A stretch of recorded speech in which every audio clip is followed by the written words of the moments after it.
A veces la dignidad se define en el instante exacto en que uno se niega a seguir fingiendo que todo está bien. No se trata de gritar, ni de romper nada, ni siquiera de buscar justicia de forma inmediata. Se trata de detenerse, de mirar hacia adentro y darse cuenta de que hay líneas que, si se cruzan, convierten la resistencia en complicidad. Y entonces, sin avisar, sin pedir permiso, uno simplemente se detiene. El fútbol puede seguir, el estadio puede rugir, el reloj puede avanzar, pero uno ya no está ahí, no de la misma manera. Samuel Eto'o conocía el fútbol desde lugares que pocos habían transitado. Había jugado en campos de tierra, en estadios vacíos, en templos repletos que coreaban su nombre como si fuera un himno. Había ganado títulos, había marcado goles decisivos, había levantado copas con la mirada perdida en algo que solo él entendía. Era un jugador forjado en la urgencia, en la necesidad, en esa mezcla de talento y hambre que convierte a un niño en una referencia continental. Cuando pisaba el césped, lo hacía con la certeza de quien ha probado todo. La gloria, la presión, la hostilidad, el desprecio disfrazado de rivalidad. Pensaba que ya nada podía sorprenderlo, que había desarrollado una armadura emocional tan sólida que ningún insulto, ninguna provocación, ningún grito desde la grada podría atravesarlo. Pero hay cosas que no se neutralizan con experiencia. Hay ruidos que no se silencian con goles. Aquel día, el partido comenzó como tantos otros. El césped estaba en buen estado. El clima era templado. La luz de la tarde entraba lateral desde uno de los costados del estadio. Todo parecía normal. Los compañeros se saludaban con gestos breves. El árbitro revisaba sus tarjetas. Los jugadores del equipo rival ajustaban las medias con esa concentración mecánica de quien repite un ritual. Samuel Eto'o caminaba por el campo con esa mezcla de calma y alerta que caracteriza a los delanteros de élite. Sabía que lo iban a marcar duro. Sabía que cada vez que tocara el balón habría presión. Sabía que el público local no lo recibiría con aplausos. Pero creía que eso era parte del juego. Creía que podía manejarlo. Los primeros minutos transcurrieron sin sobresaltos. El balón circulaba de un lado al otro. Los mediocampistas buscaban espacios. Los defensores ajustaban posiciones. Samuel Eto'o se movía entre líneas, buscando desmarques, ofreciendo opciones, cumpliendo con esa labor silenciosa que los delanteros hacen incluso cuando no tocan la pelota. Pero entonces llegó el primer contacto con el balón. Y con él llegó el ruido. No fue un grito aislado, fue un coro. Breve, seco, repetido. Palabras que no tenían nada que ver con el fútbol. Palabras que no buscaban desconcentrarlo como rival, sino herirlo como persona. Samuel Eto'o levantó la vista apenas un segundo, como si quisiera confirmar que lo que había escuchado era real. Y luego siguió jugando. Pasaron los minutos. El balón volvió a sus pies. El ruido también. Esta vez más fuerte, más coordinado, como si la primera vez hubiera sido un ensayo y ahora ya supieran cómo hacerlo. Samuel Eto'o controló, giró, buscó a un compañero. El pase salió limpio, pero el insulto también. Ya no era un murmullo lejano, era algo presente, algo que viajaba con el balón, algo que se instalaba en el aire y no se disolvía. Intentó concentrarse en el partido, intentó recordar que había jugado en estadios más hostiles, que había enfrentado rivales más duros, que esto era solo ruido. Pero el problema del ruido constante es que termina convirtiéndose en algo más que sonido, se convierte en presencia. Cada vez que Samuel Eto'o tocaba el balón, el patrón se repetía. No importaba si era un pase corto, un control orientado, un intento de remate. El insulto llegaba automático, como si hubiera alguien en la grada con un botón programado para activarse en cuanto él intervenía. Y lo peor no era la intensidad, lo peor era la normalidad con la que sucedía. Nadie parecía sorprenderse, nadie parecía incómodo. El partido seguía, los comentaristas hablaban de tácticas, los fotógrafos enfocaban jugadas, el árbitro pitaba faltas. Todo funcionaba como siempre, excepto que no era como siempre. Samuel Eto'o empezó a notar algo extraño en su propio cuerpo. Una tensión que no venía del esfuerzo físico. Una rigidez en los hombros. Una respiración más corta. Una mandíbula apretada sin darse cuenta. No era miedo. No era ira tampoco. Era algo peor. Era el cansancio de tener que fingir que aquello no estaba pasando. Porque eso es lo que se esperaba de él. Que siguiera jugando. Que aguantara. Que demostrara que era fuerte. Que no se dejara afectar. Que convirtiera el desprecio en motivación, que marcara un gol y lo celebrara como respuesta. Pero en algún momento, mientras corría hacia un balón largo que no llegó, Samuel Eto'o se dio cuenta de algo. Seguir jugando también significaba aceptar, significaba normalizar. Significaba decir con el cuerpo lo que jamás diría con palabras, que aquello era tolerable. Hubo un momento en que el balón salió por la línea de fondo y el juego se detuvo brevemente. Samuel Eto'o se quedó parado cerca del área rival, con las manos en la cintura, mirando hacia el suelo. No estaba recuperando el aire. Estaba pensando en cuántas veces había escuchado eso mismo, pensando en cuántas veces lo había dejado pasar, pensando en si seguir adelante era resistencia o resignación. Y entonces, sin que nadie lo esperara, tomó una decisión. Caminó despacio hacia la línea de banda. No corrió, no gritó, no hizo gestos hacia la grada. Simplemente caminó. Con la cabeza alta, con los hombros sueltos, con esa calma que solo aparece cuando uno sabe exactamente lo que está haciendo. Sus compañeros lo miraron sin entender. El árbitro frunció el ceño, como si estuviera evaluando si aquello era una lesión o una protesta. El público guardó silencio por un instante desconcertado, y Samuel Eto'o siguió caminando. Cuando llegó al borde del campo se detuvo. No cruzó la línea, no salió del rectángulo de juego, pero su gesto era claro. Si el fútbol permitía que aquello sucediera, él no iba a seguir siendo parte del espectáculo. No iba a seguir corriendo, compitiendo, entregándose, mientras lo trataban como si no mereciera estar ahí. No era una renuncia, era un límite. Hubo movimiento alrededor, compañeros que se acercaron con palabras que no se escucharon. Un entrenador que salió del banquillo con las manos extendidas, tratando de mediar, de calmar, de convencer. Árbitros que consultaban entre ellos sin saber bien cómo proceder, porque aquello no estaba en el reglamento. Y Samuel Eto'o, quieto, sereno, mirando hacia adelante como si estuviera en otro lugar, como si ya hubiera traspasado una frontera invisible. Lo que pasó después importa menos que lo que pasó en ese instante, porque en ese instante Samuel Eto'o dejó de ser solo un futbolista cumpliendo con su trabajo. Se convirtió en alguien que, frente a miles de personas, frente a cámaras, frente a un sistema entero que esperaba que aguantara, dijo que no iba a seguir, que no iba a normalizar, que no iba a aceptar que el precio de jugar al fútbol fuera soportar el racismo como si fuera parte del folclore de un estadio. El silencio que se generó en esos segundos fue incómodo. No el silencio del respeto, sino el silencio de la confusión, porque nadie sabía cómo reaccionar. Algunos pensaron que estaba exagerando. Otros pensaron que estaba siendo valiente. Otros simplemente no quisieron pensar. Pero algo había cambiado. El partido ya no era el mismo.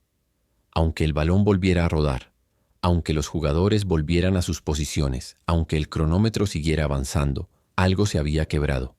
La ilusión de que aquello era solo fútbol. Samuel Eto'o terminó regresando al campo. No porque hubiera cambiado de opinión, no porque el problema se hubiera resuelto. Regresó porque alguien en algún momento le pidió que lo hiciera, porque hubo conversaciones, promesas, gestos, pero el regreso no borró lo que había pasado, no anuló el gesto, no devolvió las cosas a la normalidad, porque la normalidad ya estaba rota. Lo que muchos no entendieron en ese momento, y quizás algunos sigan sin entender, es que Samuel Eto'o no buscaba atención, no buscaba ser un mártir, no buscaba convertirse en símbolo, buscaba simplemente no ser cómplice. Buscaba que quedara claro que hay límites, que el fútbol puede ser muchas cosas, pero no puede ser un lugar donde el racismo se tolere como si fuera parte del decorado. Y si para dejarlo claro tenía que detenerse, aunque eso significara arriesgarse a ser malinterpretado, entonces se detendría. El fútbol tiene algo extraño. Es un juego que exige entrega total, que pide que los jugadores lo den todo, que corran hasta el último segundo, que compitan aunque estén lesionados, aunque estén cansados, aunque el partido esté perdido. Pero cuando un jugador decide detenerse por algo que va más allá del juego, el fútbol no sabe cómo responder. Porque el fútbol está diseñado para seguir, para que el espectáculo continúe, para que nada interrumpa el flujo. Y Samuel Eto'o interrumpió ese flujo, no con violencia, no con escándalo, con silencio, con dignidad, con un gesto tan simple como caminar hacia la línea de banda y decir, sin palabras, que hasta ahí llegaba. Después de ese día, hubo declaraciones, hubo análisis, hubo quienes defendieron su gesto y quienes lo criticaron. Hubo debates sobre si había hecho lo correcto, sobre si debió haber seguido jugando, sobre si su reacción había sido proporcionada. Pero todo ese ruido posterior no cambia lo esencial, que en un momento en el que todos esperaban que aguantara, él decidió no hacerlo. Y esa decisión, más allá de las consecuencias, más allá de las interpretaciones, fue suya, completamente suya. Si esta historia te hizo reflexionar, Suscríbete para seguir escuchando relatos donde el fútbol se mira desde otro lugar. Porque lo que pasó aquel día no fue solo un episodio aislado en un partido cualquiera. Fue una pregunta que quedó flotando en el aire. Una pregunta dirigida a todos los que estaban ahí. A los que gritaban, a los que callaban, a los que miraban desde la televisión, a los que escribían titulares, a los que dirigían equipos, a los que administraban estadios. La pregunta era simple: ¿hasta dónde estamos dispuestos a mirar para otro lado? El racismo en el fútbol no es un tema nuevo, tampoco es un tema que se resuelva con un gesto. Pero los gestos importan porque obligan a la gente a posicionarse. Importan porque rompen el pacto silencioso de que ciertas cosas pueden pasarse por alto si el espectáculo es lo suficientemente bueno. Importan porque recuerdan que detrás del jugador hay una persona, y que esa persona tiene derecho a decidir cuándo algo es demasiado. Samuel Eto'o no era un héroe antes de ese día. No lo fue después tampoco. Era, y sigue siendo, un futbolista. Alguien que aprendió a jugar en condiciones difíciles, que peleó por cada oportunidad, que ganó títulos importantes, que marcó goles memorables. Pero ese día hizo algo que va más allá del fútbol. Hizo algo que tiene que ver con la dignidad humana, con la capacidad de decir que no, con la valentía de detenerse cuando todos esperan que sigas. Hubo quienes dijeron que debió haber aguantado, que era un profesional, que los insultos forman parte del juego, que hay que tener piel dura, que si reaccionas les das la razón. Todos esos argumentos suenan razonables hasta que uno se pone en su lugar, hasta que uno imagina lo que es correr, saltar, competir, entregarse, mientras te gritan cosas que no tienen nada que ver con tu rendimiento, sino con tu color de piel. Hasta que uno entiende que no se trata de ser débil o fuerte, se trata de ser humano. El partido continuó, los minutos pasaron.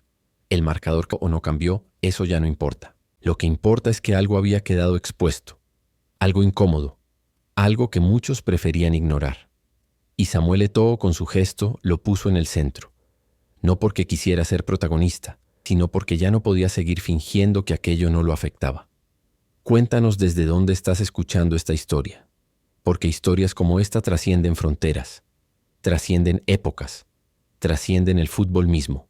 Son historias sobre límites, sobre dignidad, sobre esos momentos en los que uno decide que hay cosas más importantes que ganar un partido, más importantes que cumplir con las expectativas, más importantes que mantener la calma para no incomodar a nadie. El mundo del fútbol tiene una relación extraña con la valentía. Celebra a los jugadores que juegan lesionados, a los que se levantan después de una falta dura, a los que anotan un gol en el último minuto. Pero cuando un jugador muestra valentía de otro tipo, la valentía de no aceptar lo inaceptable, el fútbol no sabe cómo reaccionar, porque esa valentía no cabe en las estadísticas, no se puede medir en goles o asistencias, no genera titulares fáciles, es una valentía incómoda, la valentía de poner un espejo. Y eso fue lo que hizo Samuel Eto'o aquel día. Puso un espejo, le mostró al fútbol, a los aficionados, a los dirigentes, a los medios, algo que preferían no ver. Les mostró que el racismo no era un problema menor. No era algo que pudiera resolverse con campañas publicitarias o eslóganes vacíos. Era algo real, presente, doloroso, y que los jugadores no tenían por qué soportarlo en silencio. Hay una imagen que queda de ese día.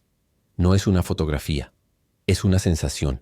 La sensación de ver a un hombre caminando despacio hacia la línea de banda con la cabeza en alto, mientras miles de personas lo miraban sin entender del todo lo que estaba pasando. Esa imagen no se borra, porque es la imagen de alguien que en medio del ruido, del caos, de la presión, decidió escucharse a sí mismo. Decidió que su dignidad valía más que 90 minutos de fútbol. El legado de ese momento no está en lo que pasó después. No está en las sanciones, en los comunicados, en las disculpas. Está en el gesto mismo, en la decisión de detenerse, en la valentía de decir que no todo puede tolerarse en nombre del deporte, en la claridad de entender que seguir jugando en ese contexto no era fortaleza, era complicidad.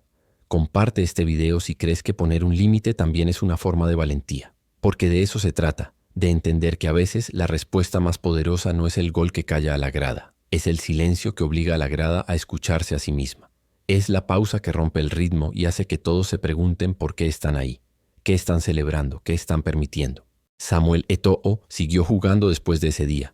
Siguió marcando goles, siguió ganando partidos, siguió siendo el futbolista de élite que siempre había sido. Pero aquel momento quedó como un recordatorio de que el fútbol, por más grande que sea, por más pasiones que despierte, no puede estar por encima de la dignidad humana.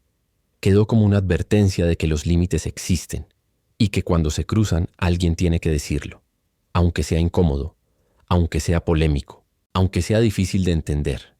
El fútbol es un juego hermoso, es emoción, es pasión, es arte, pero también es un espejo de la sociedad, y en ese espejo a veces se reflejan cosas que no queremos ver: racismo, intolerancia, odio disfrazado de rivalidad. Y cuando eso pasa, cuando el juego se convierte en excusa para el desprecio, alguien tiene que romper el espejo, aunque sea por un momento, aunque sea con un gesto, aunque sea caminando despacio hacia la línea de banda y diciéndole al mundo entero que no, que hasta ahí, que no más. Eso fue lo que hizo Samuel Eto'o. No salvó al fútbol del racismo, no cambió el mundo con un gesto, pero cambió algo. Cambió la conversación, cambió la percepción, cambió la idea de que los jugadores tienen que aguantar todo porque para eso les pagan. Les recordó a todos que antes de ser futbolistas son personas y que las personas tienen derecho a decir que no. El día en que Samuel Eto'o caminó hacia la línea de banda no fue el día en que el racismo desapareció del fútbol. Fue el día en que quedó claro que hay límites, que hay líneas que no deben cruzarse, que hay momentos en los que seguir jugando no es valentía, es resignación, y que detenerse, aunque todos esperen que sigas, también es una forma de ganar, no un partido. Algo más importante: la dignidad, el respeto, la certeza de que hay cosas por las que vale la pena arriesgarlo todo, incluso el aplauso de quienes nunca entenderán por qué fue necesario detenerse.